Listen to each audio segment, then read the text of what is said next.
Assalamualaikum warahmatullahi wabarakatuh. Apa kabar pemirsa setia Hikayat Kalbu dimanapun Anda berada?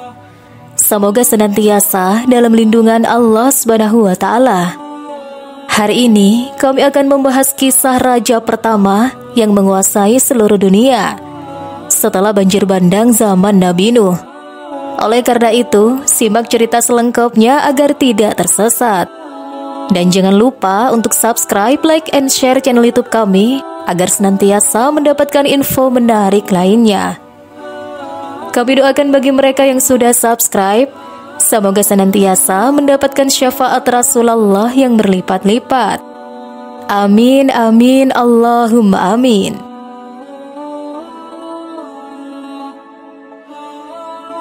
Peradaban dunia pasca Nabi Nuh kian berkembang. Ini terjadi setelah Nabi Nuh membagi dunia kepada anak-anaknya menjadi 3 bagian.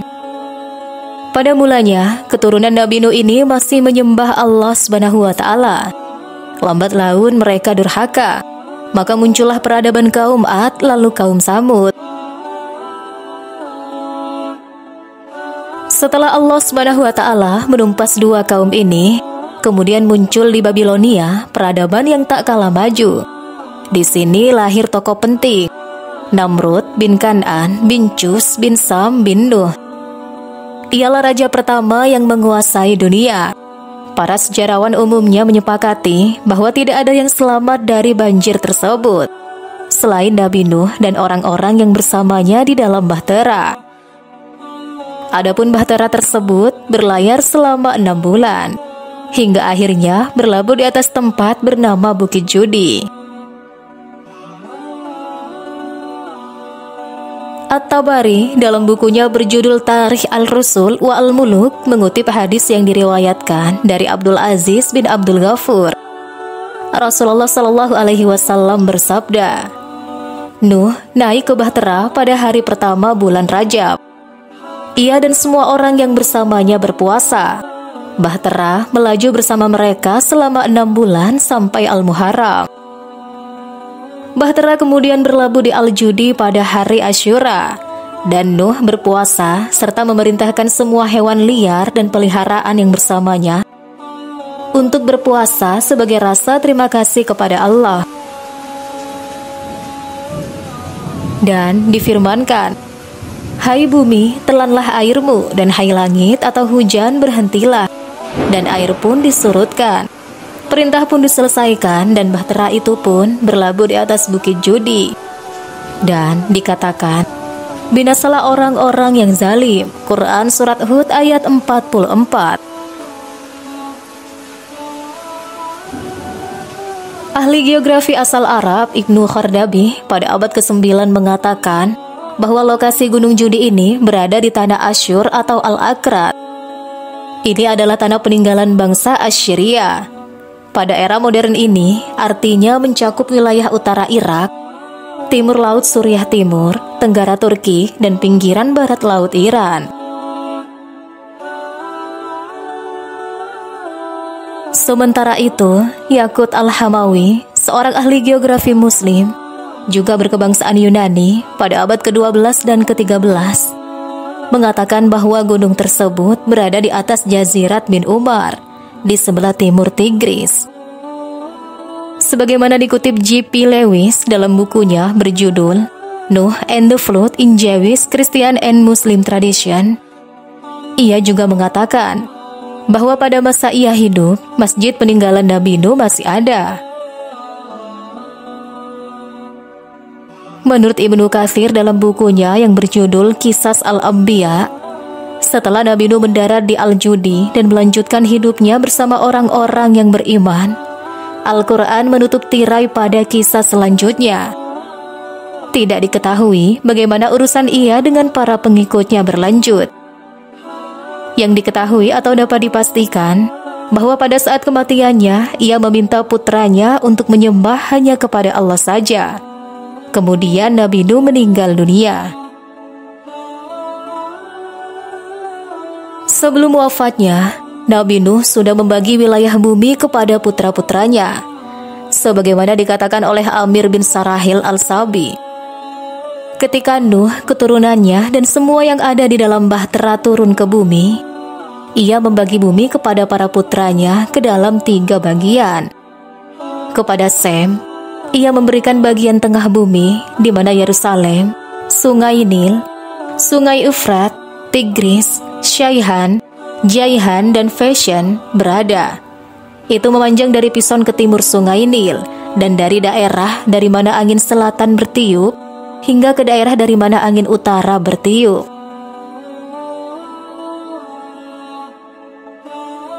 Kemudian kepada Ham, ia memberikan bagian bumi di sebelah barat Sungai Nil, dan daerah-daerah yang melampaui wilayah tempat angin barat bertiup.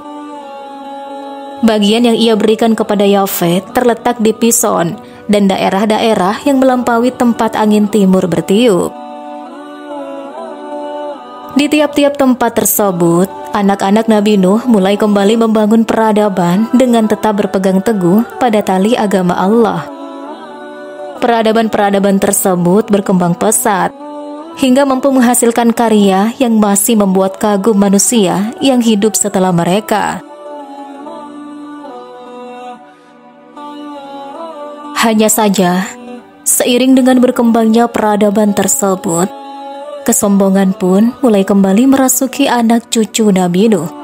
Secara perlahan, mereka mulai meninggalkan ajaran Nabi Nuh dan kembali membuat sesembahan-sesembahan lain. Salah satu peradaban yang berkembang cukup tinggi pada waktu itu adalah peradaban kaum Ad. Mereka adalah kaum yang mendiami kawasan selatan semenanjung Arab, atau sekarang bisa disebut sebagai Yaman hingga Oman. Mereka dianugerahi oleh Allah Subhanahu wa Ta'ala dengan tubuh yang kuat dan sangat sempurna, hingga mampu membuat bangunan-bangunan tinggi dan megah yang tidak ada padanan pada masanya. Namun karena pencapaian tersebut, mereka malah berpaling dari agama Allah dan mulai kembali menyembah berhala. Kepada mereka, Allah Subhanahu wa Ta'ala mengutus Nabi Hud. Namun kaum tersebut mengingkari seruan nabinya, hingga akhirnya Allah Subhanahu wa Ta'ala menurunkan azab kepada mereka berupa angin yang mematikan.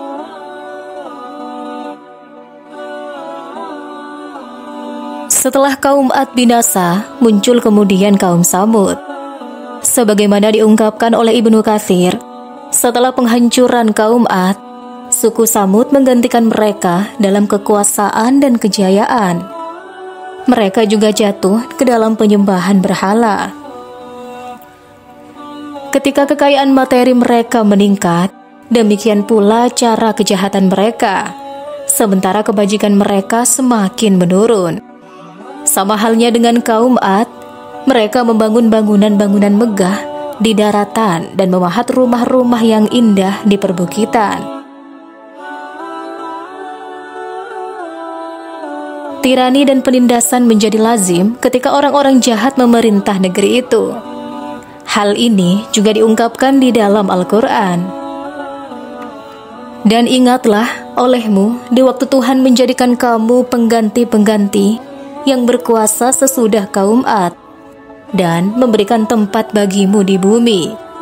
Kamu dirikan istana-istana di tanah-tanahnya yang datar, dan kamu pahat gunung-gunungnya untuk dijadikan rumah. Maka ingatlah nikmat-nikmat Allah dan janganlah kamu merajalela di muka bumi membuat kerusakan. Quran Surat Al-A'raf ayat 74. Mereka bahkan sempat meminta bukti yang nyata kepada Nabi Saleh, sehingga Allah Subhanahu wa Ta'ala mengabulkan permintaan mereka dengan menurunkan mukjizat berupa unta yang keluar dari bebatuan. Tapi mukjizat ini alih-alih membawa mereka kembali pada agama Allah, malah membuat sebagian besar dari mereka semakin tersesat. Allah Subhanahu wa Ta'ala kemudian mengazab mereka dengan azab yang pedih, sehingga memusnahkan kaum yang durhaka itu, meskipun mereka tinggal di dalam gunung batu yang sangat kokoh. Setelah era kaum Ad dan kaum Samud berakhir, peradaban manusia terus berkembang semakin pesat. Di sekitar tepian sungai Efrat dan Tigris, muncullah peradaban Babilonia, Mereka mewarisi keahlian kaum Ad dan kaum Samud dalam membuat bangunan yang tinggi dan memahat bebatuan. Sejurus dengan berkembangnya kemampuan teknis mereka, kemampuan strategis mereka pun berkembang semakin pesat, sehingga mereka mampu mengatur tata kehidupan masyarakat yang semakin kompleks, kosmopolitan, dan dalam skala paling luas pada masanya. Dan puncak kejayaan Babilonia ini terjadi ketika mereka dipimpin oleh seorang penguasa bernama Namrud bin Kan'an bin Cus bin Sam bin Nuh. At-Tabari mengungkapkan, ada setidaknya 4 raja yang pernah menguasai seluruh dunia. Mereka adalah Namrud, Sulaiman bin Daud, Zulkarnain, dan Nabukadnezar. 2 beriman dan 2 durhaka. Babilonia pada masa itu adalah sebuah ibu kota dari rezim kekuasaan global. Di tempat inilah tata nilai dan sistem peradaban dunia dibentuk dan diproduksi. Pada era Namrud, level kedurhakaan yang mereka lakukan kian dalam dan sangat kompleks. Ada di antara mereka yang menyembah benda-benda langit, ada yang menyembah patung, ada yang menyembah api, dan bahkan ada yang menyembah raja itu sendiri. Kepada kaum inilah Allah Subhanahu wa Ta'ala mengutus kekasihnya yang bernama Ibrahim alaihi salam. Raja Namrud atau Nimrod adalah sosok yang dikenal dalam berbagai tradisi agama dan legenda. Ia seringkali dilihat sebagai simbol kesombongan, pemberontakan terhadap Tuhan, dan kekuasaan duniawi yang absolut. Kisah Namrud ditemukan dalam Al-Quran, Alkitab, serta tradisi Babilonia dan legenda lainnya. Meskipun penjelasannya tidak sepenuhnya konsisten, berikut adalah uraian mendalam dan detail tentang sosok Raja Namrud.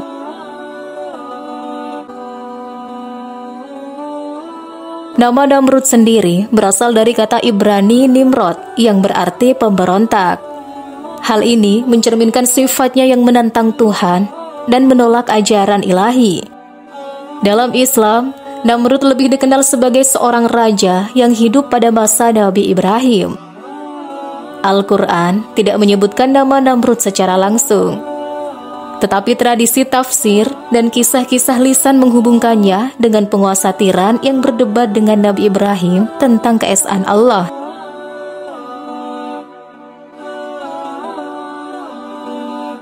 Namrud, seorang raja yang terkenal menikahi ibu kandungnya, merupakan pemimpin keturunan kelima dari Nabi Nuh. Ia dikenal sebagai Namrud bin Kan'an bin Kus bin Ham bin Nuh dan berkuasa sekitar tahun 275 hingga 1943 sebelum Masehi. Wilayah bekas pemerintahan Namrud kini dikenal sebagai Irak, bagian dari peradaban Mesopotamia kuno yang sering disebut dalam kitab suci. Ayah Namrud adalah Kus, cucu Nabi Nuh, sedangkan ibunya, Semiramis, menikah dengan ayahnya, Konosaris, di usia remaja. Setelah berhubungan intim, konon Konosaris meninggal dunia, sehingga Namrud lahir tanpa kehadiran seorang ayah. Semiramis, seorang wanita yang cantik dan bijaksana, melahirkan Namrud yang konon tidak pernah disentuh oleh manusia. Hal ini menambah keyakinan bahwa ia adalah anak suci.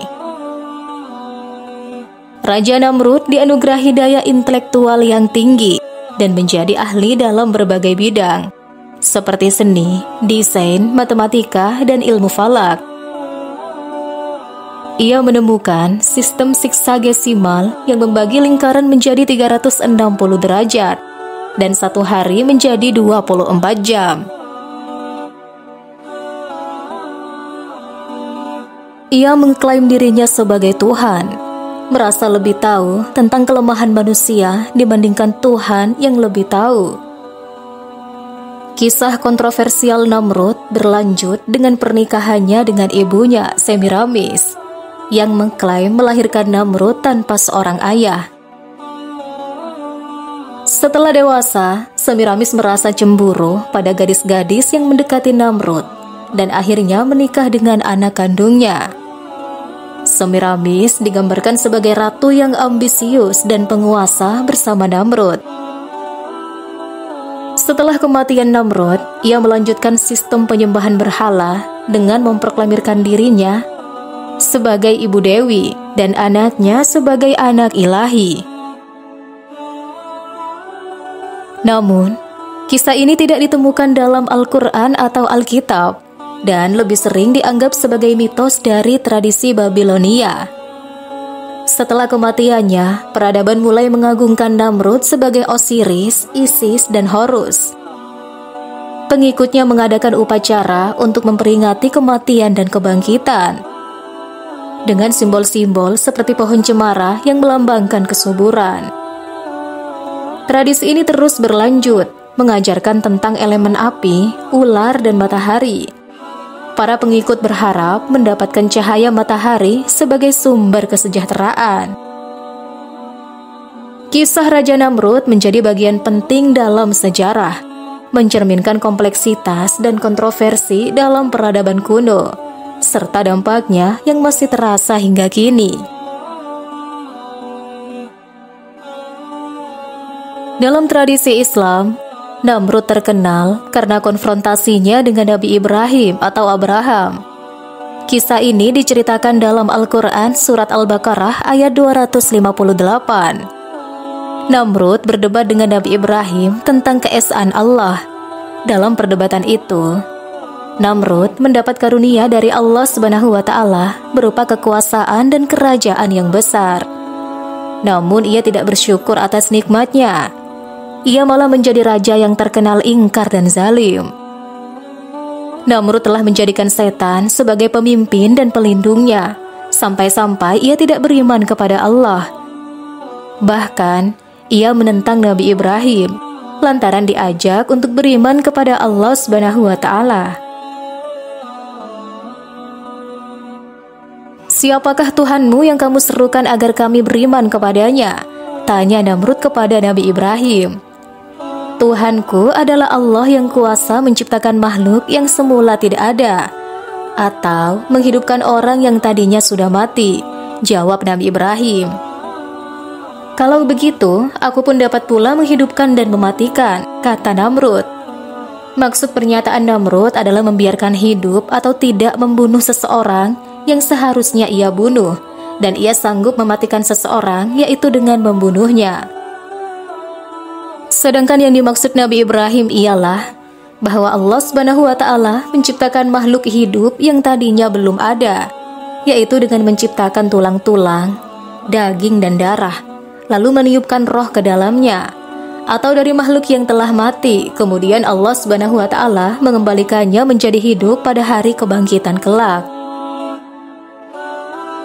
Allah Subhanahu wa Ta'ala kuasa pula mematikan makhluk yang hidup, tidak dengan membunuhnya seperti yang dilakukan oleh Raja Namrud, melainkan dengan mengeluarkan roh makhluk tersebut dengan datangnya ajal atau dengan terjadinya hari kiamat. Nabi Ibrahim pun tidak mengindahkan pernyataan Namrud. Ia berkata, "Tuhanku, Allah kuasa menerbitkan matahari dari timur, maka terbitkanlah olehmu matahari itu dari barat."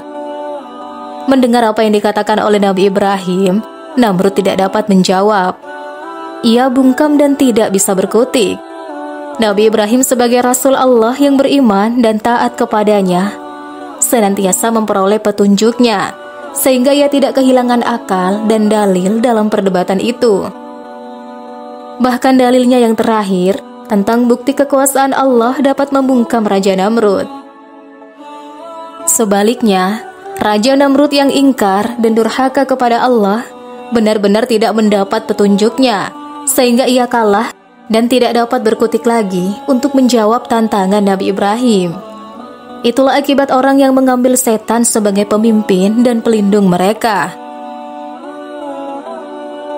Namrud juga dikenal sebagai raja yang memerintahkan pembakaran Nabi Ibrahim. Setelah Nabi Ibrahim menghancurkan berhala-berhala yang disembah oleh rakyat Namrud, Ia dijatuhi hukuman dilempar ke dalam api yang sangat besar. Kaum musyrik kala itu bekerja sama mengumpulkan kayu bakar dari berbagai tempat dan membakarnya dari dalam lubang besar. Setelah api tampak membumbung tinggi, Nabi Ibrahim alaihissalam akhirnya dilemparkan ke dalamnya dan ditempatkan di tengah-tengah tumpukan kayu.